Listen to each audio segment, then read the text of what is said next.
The training hall of Orleans Academy gleamed with sterile light, its walls alive with holographic sigils of alien species, none of them human. Rows of cadets stood in silence, their armor glinting under the cold illumination. They came from across the stars, scaled, furred, feathered, all stronger, faster, and older than humanity. Lieutenant Mara Kepler stood among them, the only one with skin instead of hide. Her armor was a repurposed Alrine training suit that fit awkwardly around her shoulders. She could feel the disdain radiating from the crowd. The scent of ozone and sweat filled the hall. Even the air seemed to mock her. At the far end, Instructor Vrako loomed, 8 feet of muscle and scale. His forearms rested on the hilts of twin plasma sabers mounted to his sides. The Thalrine's vertical pupils locked on Mara, his fang grin widening. "Observation exercise," he announced, voice grinding like stone. "Today we discuss coordination, the art of balance, a concept no species may master beyond one weapon at a time." He turned, sweeping his claws toward the holographic projection of a Thalrine duelist. Each arm must obey a single focus. 2 weapons demand dual consciousness. Such control is impossible. The crowd murmured in agreement. A few glanced toward Mara with that same smirk humans had come to recognize, a mix of pity and derision. Vrako's gaze cut back to her. "Human. You are. Kepler, yes? I hear your species still uses ballistic projectiles." He chuckled, a sound that rolled through the hall like thunder. "Tell me, Primitive, have you ever wielded a plasma blade?" Mara met his eyes. "No, Instructor." "Then today you will learn the futility of trying." He gestured, and a training drone descended, carrying 2 practice blades. Each hummed with caged light, their handles built for Thalrine hands. The crowd shifted, murmuring in anticipation. Vrako tossed one blade at her feet. "Pick it up.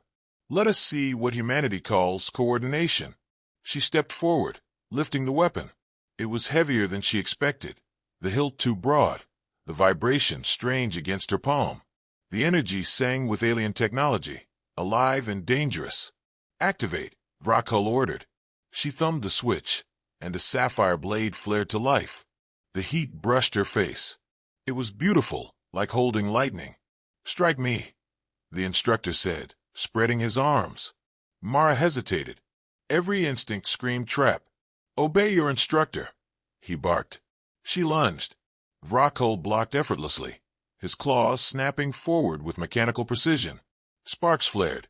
His second arm swept around, disarming her in a flash of light. The blade clattered to the floor. The crowd laughed, a deep, rumbling chorus. Vrako turned away. "You see, one weapon is burden enough for their kind. Their brains cannot divide focus. Their neural density is a fraction of ours. It is why they lost the Orion culling, why their colonies burned still." The laughter grew louder. Mara stood motionless, her jaw tight. The mention of the culling tore something open inside her. The memory of her colony reduced to glass, the sound of her brother's voice on the comm before the static. She had come here for redemption, but all she found were vultures picking at the bones of her species. Vrako crouched, retrieving the fallen blade. No species can dual-wield plasma weapons. The Thalrine have tried for centuries. Our 4 arms grant strength, not doubled focus. It cannot be done. He paused, holding both swords now, one in each upper hand. But the humans will learn their limits. Mara stepped forward again, voice low. "Define can't." The hall went silent. Even the hum of the plasma seemed to fade. Vrako turned slowly. "What did you say?" She met his stare. "You said no species can dual wield. I'm asking you to define can't." The room shifted. Some cadets murmured in disbelief. Others sneered. Vrako's grin returned. "Then try, little deaf world ape. Entertain us before you collapse." She reached down, picked up the second blade. The weight was uneven, the vibration too strong. The neural link hissed at her touch, struggling to synchronize. A Thalrine would have discarded it immediately. Mara adjusted her stance instead, exhaling slowly. Her heartbeat synced with the weapons. She could feel the alien technology fighting her, the blades flickering as if testing her will. She focused, not on each hand, but on rhythm, like breathing. One beat, two movements. Left cuts, right defends. Activate both, Vrokol said mockingly. Twin plasma edges flared to life, bathing her in blue fire. Gasps rippled through the crowd. The Thalreen chuckled. Congratulations. You can ignite them. Now survive 3 seconds. He lunged. Mara moved. The first block came by instinct, the second by calculation. The blades hummed in counterpoint, arcs of blue against Vrokol's green. Sparks sprayed like rain. Her footing slipped once, twice, then stabilized. Her wrists burned from the feedback, but she didn't yield. Each strike fed her focus, refining it. The instructor's grin faltered. She advanced. Left blade high, right low. Each motion flowing deliberate. Her eyes locked on the gaps between his swings. She wasn't stronger or faster, but she was unpredictable. When his claws swept for her throat, she pivoted and slashed both blades in a mirrored arc. The strike left a glowing cross along his armor, just deep enough to make him stagger. The hall erupted. Cadets roared, some in disbelief, others in excitement. Vrokol froze, staring at the scorched pattern across his chest plate. Mara deactivated both blades and dropped them with a metallic thud. Guess it can be done. For a heartbeat, silence reigned. Then the laughter returned, this time sharper, uneasy. Vrokol's eyes narrowed. That was luck. Instinct, nothing more. You would die in real combat. Maybe, Mara said quietly, but luck didn't hold the blade steady. She turned and walked off the platform, her pulse hammering in her ears. Behind her, Vrokol's voice boomed through the hall. You have embarrassed your betters, human. There will be consequences. I'm counting on it, she replied without looking back. Later, alone in her quarters, she peeled off the training armor. The burns along her arms glowed faintly from the plasma feedback, each mark a line of pain. She flexed her fingers, ignoring the tremor. The Academy's comm feed replayed her duel in loops across the hollow network. She was already a spectacle, the human who defied physics. Comments streamed from every species, disbelief, mockery, fear. She stared at the feed, then shut it off. Her reflection in the dark screen looked tired but alive. They wanted a spectacle, she whispered. Let's give them a war. Outside her viewport, Orally Station drifted above a blue-green world. Somewhere down there, the Thalreen Empire ruled uncontested. For now. She tightened her fists. They took everything, she murmured. Now I'll teach them what impossible means. The ship's distant alarms pulsed softly, another training alert for tomorrow. She smiled faintly. Tomorrow, the instructors would test her again. Tomorrow, the Thalreen would learn the humans don't break, they adapt. And somewhere in that quiet rage, the first spark of rebellion ignited. The Academy never slept, but after the duel, its silence changed. It carried tension instead of discipline. Every corridor Mara walked through felt narrower, the walls pulsing with unseen eyes. Her name had become a rumor in every species' language, whispered with awe or contempt. The duel's footage spread faster than command could suppress it. Human defies neural law. Primitive wields twin plasma. Even Thalreen hatchlings were mimicking her stance in the training rings. That alone enraged the instructors. Vrokol had survived his humiliation, but his pride hadn't. Word of his fury reached Mara before the official summons arrived. She stood in her quarters when Bran OSA entered without knocking. His uniform looked hastily worn, eyes shadowed from sleeplessness. You've been summoned, he said, voice flat. She closed her toolkit, sliding a plasma core into its slot. By Vrokol. He nodded. Public demonstration. Council observers are attending. Mara frowned. A trial disguised as a spectacle. Exactly. Bran leaned on the bulkhead, lowering his tone. If you fight him again, he won't stop at the first strike. They're baiting you, to prove you're unstable. Mara fastened her gauntlets. Then I'll give them proof humanity isn't weak either. He caught her wrist. You can't win by making them fear you. She pulled free. Fear is respect in a language they understand. The next day, the Grand Hall transformed into a theater of control. Banners of the Thalreen Dominion hung like wounds across the ceiling. Every seat in the observation tiers shimmered with alien representatives, scaled, furred, armored, their colors blending into an iridescent sea. Mara stepped onto the polished floor, wearing a combat suit stripped of insignia. Across the arena, Vrockel waited, for arms folded, armor darker than void. His scars from their last duel still glowed faintly beneath the plating. He raised a clawed hand, addressing the spectators. No species can dual-wield plasma. Yesterday's display was illusion, instinct mistaken for mastery. Today, we correct that misconception. He gestured toward her. Human Kepler will demonstrate with one weapon, under supervision. For her safety. The hall rippled with laughter. Mara met his gaze, calm and steady. Permission to clarify, instructor. Speak, he said, lips curling. You said no species can dual wield. You didn't say must not. The laughter faded. Vrockel's grin sharpened. Defiance remains your only talent. She drew a single blade and ignited it. The sapphire plasma painted her armor in blue light. The heat against her skin steadied her heartbeat. Begin, said the arbiter. Vrockel attacked first, fast, brutal, surgical. His weapon moved with forearm coordination that seemed impossible to match. Each strike carried the weight of centuries of Thalrene dominance. Mara blocked and sidestepped, her suit's servos whining. The impact rattled through her bones, but she adjusted, calculating, adapting. The Thalrene fought with rhythm.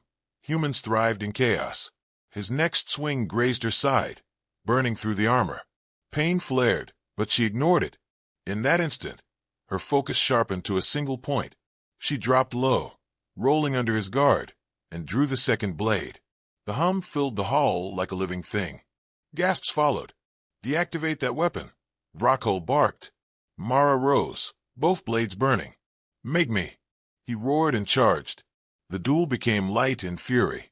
Plasma collided, casting waves of blue fire across the floor. Sparks burst like miniature suns.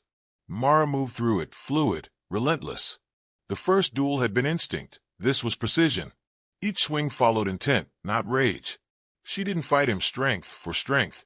She used rhythm, feint, twist, step, strike, turning his power against itself. Every parry forced his arms wider. Every pivot shifted his balance.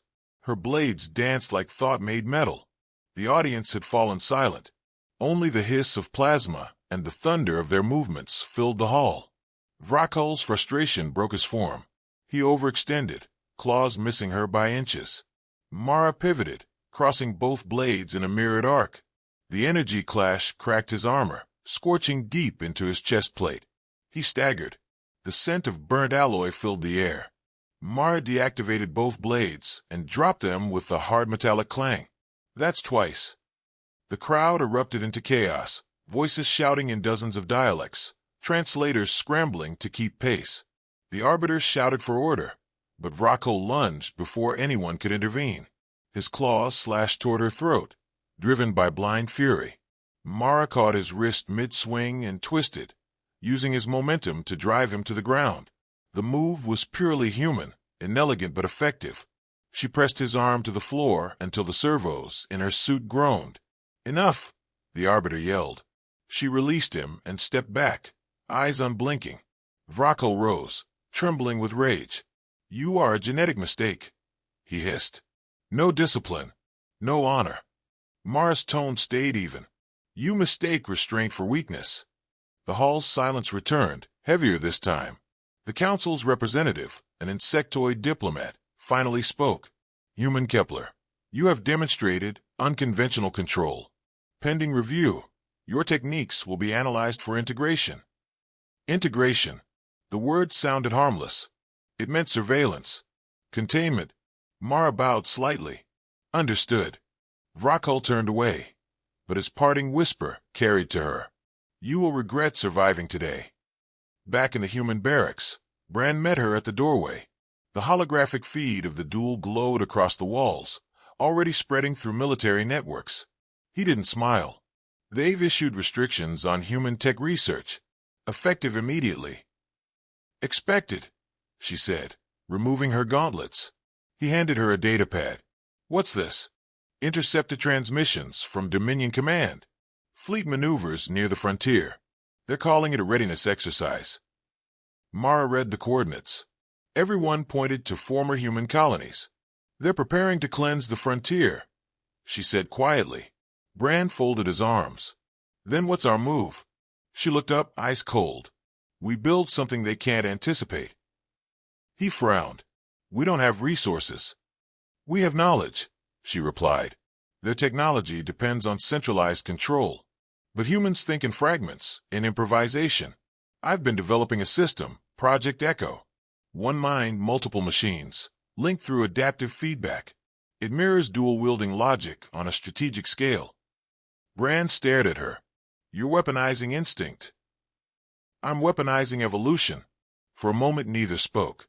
Beyond the viewport, Orally Station floated above the gas giant, its lights flickering like distant embers. Brand finally said, You know what this means if they discover it. She nodded. War. And you're ready for that? Mara's voice was steady. They already declared it when they called us fragile. Hours later, the simulator chamber came alive again. 2 training drones hovered in front of her, neural links synchronizing with her heartbeat. She raised her hands, feeling their movements echo her own. 1 consciousness, 3 actions, perfect harmony. The system stabilized. She smiled faintly. Define impossible, she whispered. In that quiet chamber, humanity's retaliation began, not with armies, but with 1 woman and 2 blades that refused to obey the rules of the galaxy. The fire had risen. The skies above Ganymede's scarred colony were the color of ash and rust. Human ships streaked across the void, their hulls glowing with atmospheric friction as they dove toward the battlefield. The void no longer belonged to the Turvith Dominion. The hunters had become the hunted. Commander Varen watched from his flagship, the Hekthal's Pride, claws twitching. For centuries, his kind ruled through intimidation and fear, crushing resistance with precision strikes. But this chaos humans called war. It was something else.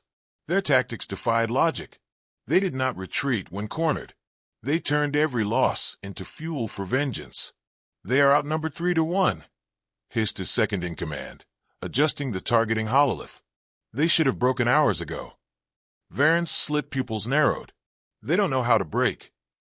Below, Lieutenant Marcus Hale stood on a ridgeline of scorched metal and frozen regolith. The visor of his combat helmet reflected burning ships, falling like comets. Around him, the 27th Terran Marines prepared their final charge. Command says they've lost control of orbit, said Corporal Azumi, wiping soot from her cheek. We're supposed to hold until evac. No, Marcus interrupted, voice hard. We're not evacuating. We finished this. He raised 2 blades, carbon-forged sabers recovered from Turvith warlords. Twin arcs of alien metal gleamed in human hands. The same weapons the Dominion claimed no other species could ever master. A faint smirk tugged at his lips. Define can't. The Marines tightened formation, helmets locking into shared neural sync. The battlefield trembled as rail cannons thundered overhead. The Dominion's aerial formation collapsed under human ambushes. Drones disguised as debris detonated in synchronized bursts, shredding cruiser armor. Human ingenuity wasn't elegant, it was vicious. They turned scrap into bombs, failures into weapons, desperation into art. Aboard the Hekthal's Pride, alarms howled. Admiral, shouted the comms officer. Unknown energy spikes along our flank, 32 signatures. Varen turned sharply. Impossible. That sector is void. He was wrong. From the shadow of Jupiter's rings, a fleet emerged, patched ships, mismatched engines, hulls painted with red streaks. The Ghost Armada, scavenged, silent, and terrifyingly human. A voice crackled through open channels, distorted but unmistakable. This is Commander Hale, Terran Defense. You took our colonies. You burned our families. Now we burn back. The Ghost Armada opened fire. Rail slugs lanced through the Turvith command fleet. Explosions rippled like wildfire through the dark. On the ground, the Marines advanced through smoke and plasma fire. The Turvith fought fiercely, but their precision faltered under human unpredictability. Marcus moved like liquid aggression, every strike a calculated fury. His twin blades cut through chitin and armor as if destiny itself bent around him. A Turvith captain lunged, snarling, plasma spear raised. Marcus sidestepped, sliced through the alien's arm, then drove his knee into its chest. "You wanted to see how we fight," Marcus said coldly. "You're looking at it." The alien collapsed, gurgling. Corporal Izumi shouted over comms, "Captain, Orbital Command confirms the Dominion fleet's breaking. They're retreating." Marcus looked to the horizon where fire rained like molten rain. "No, not retreating. Running." Aboard the Hechthal's Pride, chaos ruled. Systems flickered. Hull breaches tore through corridors. Varen gripped the edge of the command dais as gravity fluctuated. "How are they doing this?" he roared. "Their technology is primitive." His officers' crest flattened in fear. "It isn't their technology, sire, it's them. They adapt faster than logic allows." Varen bared his fangs. "Then we erase them before they learn again." He ordered a full planetary bombardment, aiming to scorch the colony, and every human on it. Marcus's sensors caught the orbital surge. "They're about to glass the surface." Izumi's voice wavered. "Then we're done for." Marcus exhaled, slow and steady. "Not yet." He activated his neural uplink to the Ghost Armada's AI core, commandeering their orbital cannons. "Lock targets on my mark. Synchronize fire with my position." "Marcus," Izumi said sharply, "that's suicide." He smiled faintly. "Only if I miss." He charged across the battlefield toward the Turvith control relay, a black spire pulsing with command signals. Blaster fire seared the ground around him, but he never slowed. His blades danced, carving a path through the chaos. When he reached the relay's base, he drove both swords into its core. Energy rippled outward in a shock wave that lit the sky. Above, the Ghost Armada detected the beacon. "Target confirmed," came the AI's calm voice. "Commencing synchronized strike." Marcus whispered, "Do it." The sky ignited. Rail slugs and orbital lasers converged on the relay, turning the Turvith command nexus into a sunburst. The resulting explosion tore through their ranks and fried orbital targeting systems. The bombardment halted mid-charge. The colony survived. From the orbiting flagship, Varen watched in disbelief as his fleet fell silent, comms dead. His empire's pride, the weapons that cowed galaxies, reduced to smoke. He slumped into his command chair. "They're not a civilization," he muttered. "Their extinction given form." Hours later, amidst the ruins, Marcus removed his helmet. His face was streaked with ash, but his eyes burned steady. "Status?" he asked. Izumi limped over, clutching her arm. "We've got survivors across the grid. The Turvith are retreating to their border sectors." Marcus nodded. "Good. Let them run. But send this transmission to the entire frontier." He faced the hollow recorder, voice calm, deliberate. "To every Dominion officer who thought humanity would break, you were wrong. We don't shatter. We sharpen." He raised both blades, the alien metal glinting in the dying light. "Remember this sight. Remember who taught you fear." The message would spread across systems, carried on every frequency. Humans, the weak, the chaotic, the impossible, had turned the inferno back on their conquerors. From deep space, distant colonies received the signal. Some wept. Others loaded their rifles. Across the stars, the spark had become fire. And as humanity's fleets regrouped, one truth burned into the void. They weren't fighting for survival anymore. They were fighting for dominance. The Turvith Dominion was burning. From the edge of the Carthos Nebula, human warships cut through the last fragments of the alien empire. Their hulls bore scars from hundreds of battles, their engines roaring like thunder in the dark. The once invincible Dominion had fallen back to their homeworld, Varney's Prime, now shrouded in smoke and ruin.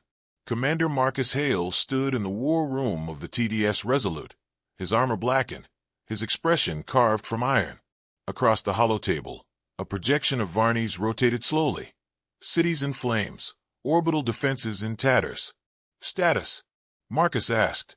"Planetary shields collapsing," replied Izumi, her voice steady despite exhaustion. "Their fleets in retreat, trying to save the command citadel. Marcus studied the hologram. The citadel wasn't just a fortress. It was the Dominion's heart, the throne from which they had ruled every subjugated world. And at its center was Admiral Varen.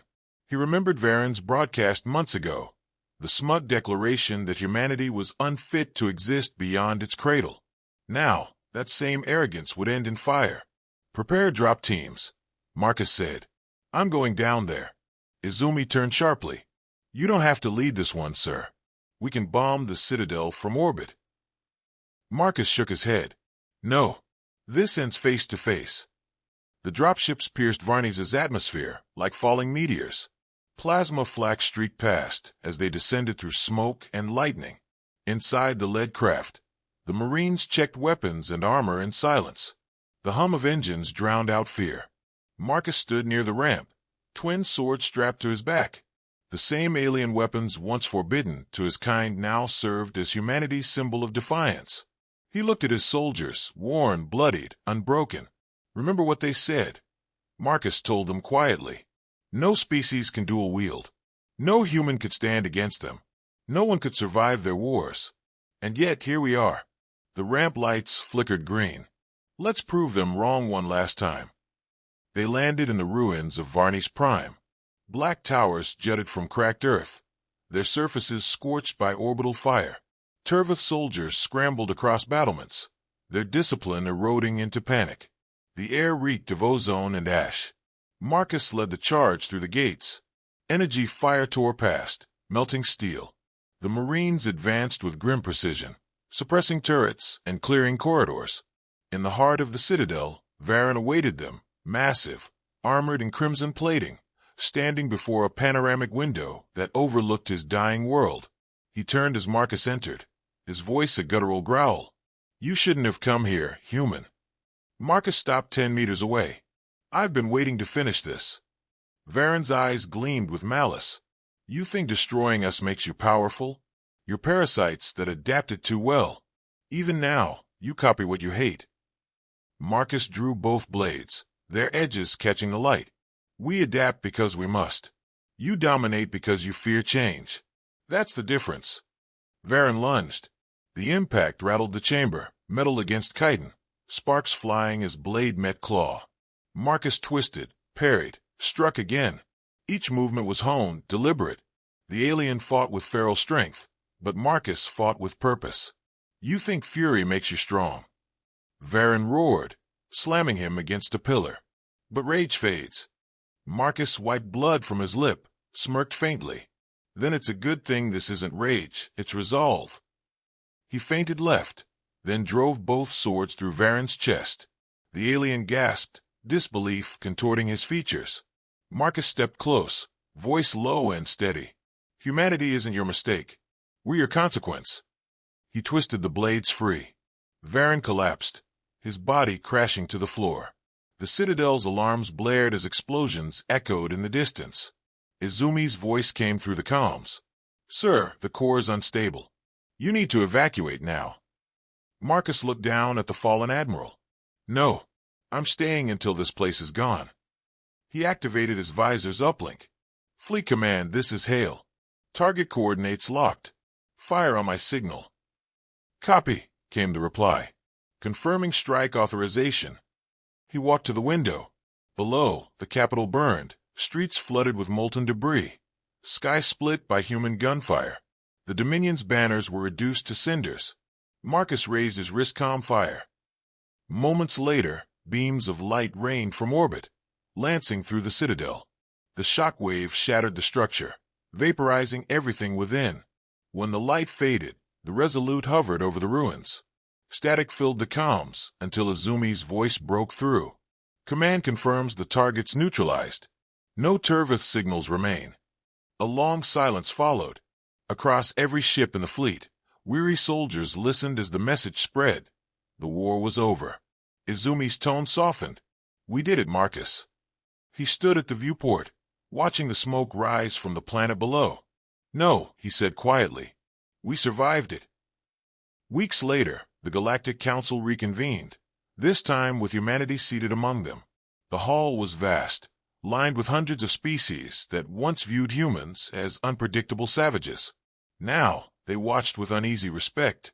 Ambassador Alara Voss stood before the assembly. The Turvith Dominion is gone. They believed fear could bind the stars. Humanity showed otherwise. Whispers rippled through the chamber. Some applauded. Others trembled. Voss continued, "Let history record this truth. We didn't rise because we were stronger. We rose because we refused to kneel." At the back of the chamber, Marcus listened quietly. His armor was gone, replaced by the simple uniform of a soldier without a war. A young alien delegate approached him hesitantly. "Commander Hale, is it true you fought their leader yourself?" Marcus gave a tired smile. He died believing humans were monsters.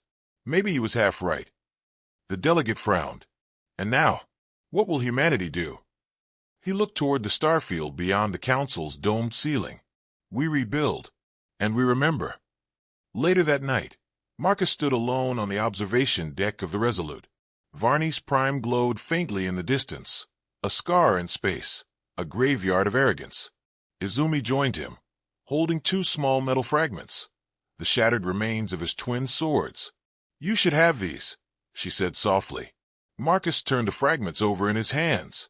"No, let them drift. They belong to the fire now."